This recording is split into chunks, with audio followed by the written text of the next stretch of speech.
મનસુખભાઈ વસાવા નકલી આદિવાસી હશે તો નહીં જોડાશે.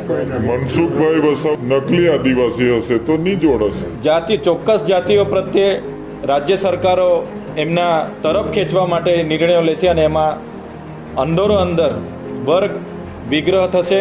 અંદર અમારી જે અનુસૂચિત જાતિ અને જનજાતિ વચ્ચે સામસામે આવશે એવું અમને સ્પષ્ટ માનીએ છીએ. એટલે આવનાર દિવસમાં 21 ઓગસ્ટના રોજ જે SC/ST સમુદાયના તમામ સંગઠનોએ સાથે રહીને ભારત બંધનું એલાન આપ્યું છે એમાં અમે પણ સમર્થનમાં છે અને આવનાર દિવસોમાં 21 ઓગસ્ટના રોજ ગુજરાત સમેત પૂરા દેશમાં ભારત બંધના એલાનમાં અમે જોડાવાના છે અને ગુજરાતથી માંડી તમામ જગ્યાએ ભારત બંધ રહેશે. મનસુખભાઈ વસાવા આદિવાસી સમાજમાં છે, સાચા આદિવાસી સમાજના આગેવાન હશે તો જોડાશે, નકલી આદિવાસી હશે તો નહીં જોડાશે.